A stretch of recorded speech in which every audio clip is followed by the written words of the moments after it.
শয্যা বাড়ানোর সাথে সাথে কনস্ট্রাকশন কন্ট্রাক্টরের পয়সা, শয্যা বাড়ালে তাহলে জনবলও নিতে হবে।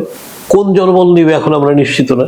সেই জনবল নেওয়ার আগে কি তাদের কাছ থেকে ড্যাবের সার্টিফিকেট নিতে হবে অথবা বিএনপি জাতীয়বাদী দলের সার্টিফিকেট নিতে হবে? এটা তো অতীতে আমরা দেখেছি। এটা শুধু এই সরকারের না, আপনি বিগত 20-25 বছর ধরে যদি দেখেন স্বাস্থ্য মন্ত্রণালয়ে যারা সিদ্ধান্তগুলো নিয়েছে তাদের সবসময় অগ্রাধিকার ছিল কেনাকাটায়। কেনাকাটাতে অগ্রাধিকারের কারণ হচ্ছে যে কেনাকাটা করতে গেলে কিছু স্ট্যান্ডার্ড কমিশন পাওয়া যায়, ঠিক আছে।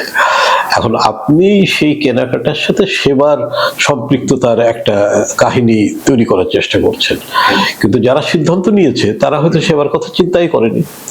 তারা চিন্তা করেছে যে কেনাটাই মুখ্য, কেননা কিনলে পারে পাওয়া যাবে, কমিশন পাওয়া যাবে।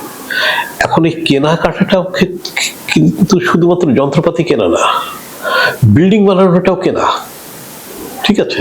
আপনি যখনই শয্যা বৃদ্ধির কথা বলছেন তার মানে বিল্ডিং বাড়াতে হবে, ঠিক আছে। এখন বিল্ডিং বানানো মানেই হচ্ছে কন্ট্রাক্টরের স্ট্যান্ডার্ড কমিশন 15%, ঠিক আছে। এবং এই কনস্ট্রাকশনের গল্প তো আমরা বহু দেখেছি। এই যে মজার ব্যাপার হচ্ছে যে ইতিহাসে একটা কথা বলে যে ইতিহাস থেকে কেউ শিক্ষা নেয় না। এই সরকার 6 মাসও হয়নি এসছে, এরা আসার 1-2 মাসের মাথাতে 162 অথবা 92টি শহরে স্বাস্থ্যকেন্দ্র পড়ে আছে, কোনো কাজ করছে না বলে স্থানীয় সরকারের কাছ থেকে স্বাস্থ্য মন্ত্রণালয়ে হস্তান্তর করা হলো। খেয়াল করছেন তো? আচ্ছা, কিন্তু তারা একবারও হিসাব করে দেখেনি তাদের কতগুলো স্বাস্থ্যকেন্দ্র পড়ে আছে, ঠিক আছে। প্রচুর জায়গাতে প্রচুর স্বাস্থ্যকেন্দ্র পড়েছে, কনস্ট্রাকশন হচ্ছে, ঠিক আছে। এখন এরা মনে হচ্ছে যে সেই পুরনো রাস্তাতে হাঁটছে, তার কারণে আপনি শয্যা বাড়ানোর লাভ কতগুলো খেয়াল করে দেখেন। শয্যা বাড়ানোর সাথে সাথে কনস্ট্রাকশন কন্ট্রাক্টরের পয়সা, শয্যা বাড়ালে তো যন্ত্রপাতি কিনতে হবে, সেখানেও একটা গল্প।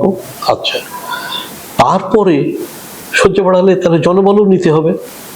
জনবল শেষ পর্যন্ত কোন জনবল নিবে এখন আমরা নিশ্চিত না। সেই জনবল নেওয়ার আগে কি তাদের কাছ থেকে ড্যাবের সার্টিফিকেট নিতে হবে অথবা বিএনপি জাতীয়বাদী দলের সার্টিফিকেট নিতে হবে? এটা তো অতীতে আমরা দেখেছি। সেক্ষেত্রে ওই একই গল্প হবে, ঠিক আছে।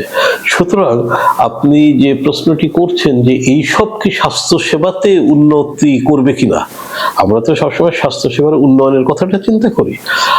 আপাতত দৃষ্টিতে আমার মনে হচ্ছে হবে না।